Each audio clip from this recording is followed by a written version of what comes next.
Pengertian ekonomi Islam. Keberadaan ekonomi Islam dapat dilihat sebagai seperangkat prinsip ekonomi alternatif yang menentang sistem ekonomi dominan yang berlaku saat ini. Kita tidak bisa memahami definisi ekonomi Islam tanpa memahami prinsip-prinsipnya. Salah satu dimensi penting yang perlu dipahami terlebih dahulu di sini adalah prinsip ekonomi. Dalam sistem ekonomi konvensional, sebutlah sistem ekonomi yang kapitalistik. Prinsip ekonomi merupakan suatu pengetahuan. Namun, dalam ekonomi Islam, prinsip ekonomi adalah produk dari pengetahuan yang sumbernya dari Al-Quran dan As-Sunnah. Apa bedanya? Cara lain memahaminya begini. Dalam ekonomi konvensional, sumber pengetahuan ekonomi adalah prinsip-prinsip ekonomi yang sudah menjadi pengetahuan itu sendiri. Dalam ekonomi Islam, sumber pengetahuan ekonomi adalah wahyu. Prinsip ekonomi dalam ekonomi Islam merupakan produk dari wahyu dari Allah yang disampaikan pada Nabi Shallallahu Alaihi Wasallam. Dengan demikian, pengertian ekonomi Islam bisa dideskripsikan sebagai sistem ekonomi yang prinsip-prinsipnya bersumber dari Al-Quran dan Hadis. Sampai di sini, pemahaman tentang ekonomi syariah atau Islam tergantung pada pemahaman tentang prinsip-prinsip ekonomi menurut Islam. Contoh ekonomi Islam. Beberapa contoh institusi ekonomi Islam. Contohnya, Bank Syariah, Baitul Mal. Beberapa contoh transaksi ekonomi Islam seperti syirkah, mudorobah, bai al-murabahah.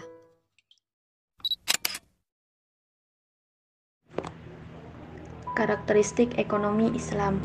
Ada beberapa hal yang mendorong perlunya mempelajari karakteristik ekonomi Islam, yaitu pertama, meluruskan kekeliruan pandangan yang menilai ekonomi kapitalis atau memberikan penghargaan terhadap prinsip hak milik, dan sosialis atau memberikan penghargaan terhadap persamaan dan keadilan, tidak bertentangan dengan metode ekonomi Islam. Kedua, membantu para ekonom muslim yang telah berkecimpung dalam teori ekonomi konvensional dalam memahami ekonomi Islam. Dan ketiga, membantu para peminat studi fikih muamalah dalam melakukan studi perbandingan antara ekonomi Islam dengan ekonomi konvensional.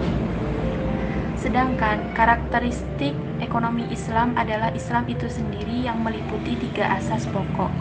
Ketiganya secara asasi dan bersama mengatur teori ekonomi dalam Islam, yaitu asas akidah, akhlak, dan asas hukum atau muamalah. Ekonomi Islam merupakan bagian yang tak terpisahkan dari konsep ajaran Islam. Dalam Islam, aktivitas ekonomi yang diniatkan dan ditunjukkan untuk kemaslahatan dinilai sebagai ibadah. Oleh karena itu, mempelajari ekonomi Islam dan menjalankan aktivitas ekonomi secara Islam menjadi suatu keharusan bagi umat Islam. Tujuan ekonomi.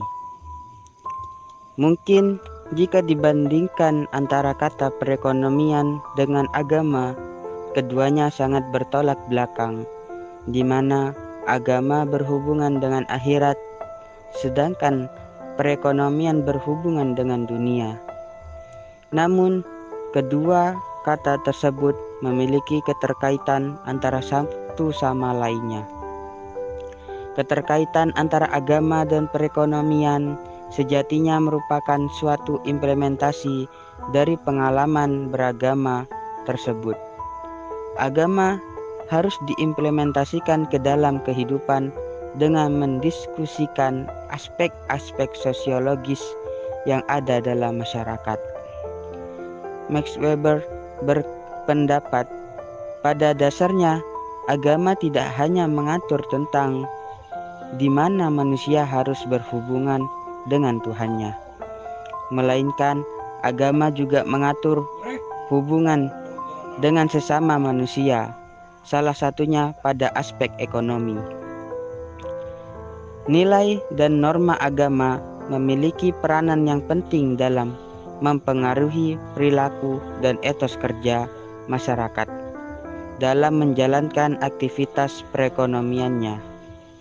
Sedangkan menurut Jafruddin mengatakan bahwasanya agama dan ekonomi adalah suatu yang tidak dapat disatukan, dikarenakan dalam Islam yang menjadi tujuan dalam usaha ekonomi adalah Tuhan.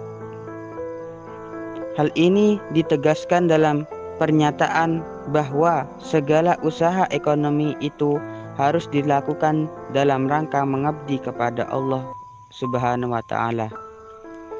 Itulah tujuan hidup kaum muslimin, dan usaha ekonomi harus disesuaikan, harus ditaruh di bawah tujuan hidup itu, tidak boleh mengatasinya. Akan tetapi hal yang disesalkan Syafruddin dalam kenyataannya, banyak orang yang tidak menjadikan usaha dan kegiatan ekonominya untuk dan dalam rangka mengabdi kepada Tuhan.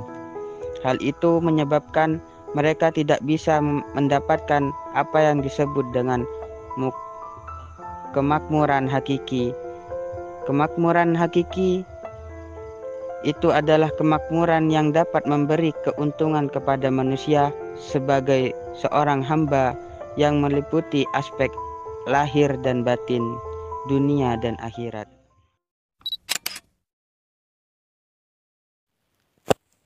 Kelahiran dan pertumbuhan Islam dan ekonomi Islam.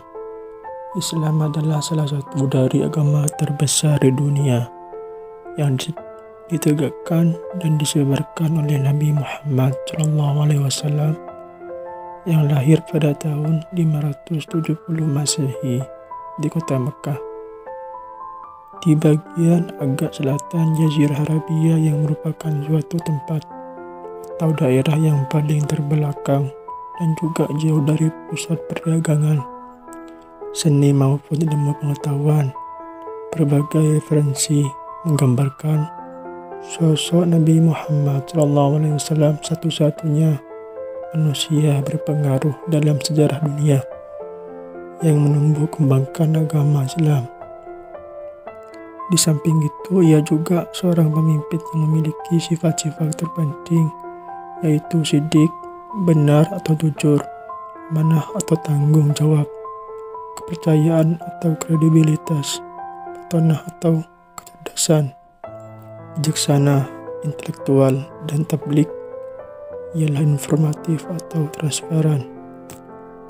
Sampai saat ini, 13 abad sesudah wafatnya beliau, pengaruhnya masih tetap kuat dan mendalam serta berakar. Aktivitas ekonomi Islam dilahirkan pada zaman Nabi Muhammad dan khilafah antara lain perdagangan, pertanian, dan industri. Kegiatan ekonomi tersebut memiliki ciri kejujuran, keikhlasan, keadilan atau keseimbangan, kemaslahatan, dan kesederhanaan dalam tingkat permulaan.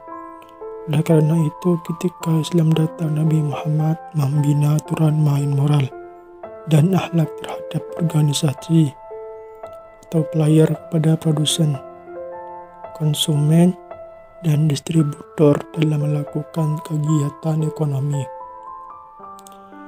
Komitmen player, produsen, konsumen, dan distributor dalam melakukan aktivitas ekonomi harus mengacu pada Al-Quran, As-Sunnah, dan Ijtihad, di mana hal tersebut merupakan suatu metodologi ekonomi Islam. Prinsip-prinsip ekonomi. Dalam prinsip-prinsip ekonomi dalam pandangan agama Islam tentunya berbeda dengan prinsip-prinsip yang diterapkan oleh kaum kapitalisme dan sosialisme. Dalam prinsip perekonomian, kaum kapitalisme mengatakan bahwasanya setiap individu diberikan kebebasan dalam melakukan segala hal. Sedangkan dalam prinsip kaum sosialis, hak-hak dari individu cenderung tidak diperhatikan. Dalam hal ini, Islam mengambil jalan tengah, yaitu dengan tidak memberikan kebebasan seluruhnya kepada manusia dan juga memperhatikan keadaan dari umat. Menurut Wahabat Syauqi Al-Farisi mengatakan bahwa prinsip-prinsip ekonomi Islam itu ada dua bentuk, yaitu 1. Dalam bentuk tetap. Dalam bentuk tetap ini dimaksudkan yaitu dasar-dasar atau pedoman-pedoman yang sudah digunakan oleh Islam, yaitu Al-Quran dan Hadis, merupakan pedoman yang tetap berlaku baik dimanapun dan sampai kapanpun. 2. Dalam bentuk yang berubah-ubah. Dalam bentuk yang berubah-ubah dimaksudkan penerapan atau taraf pengalamannya.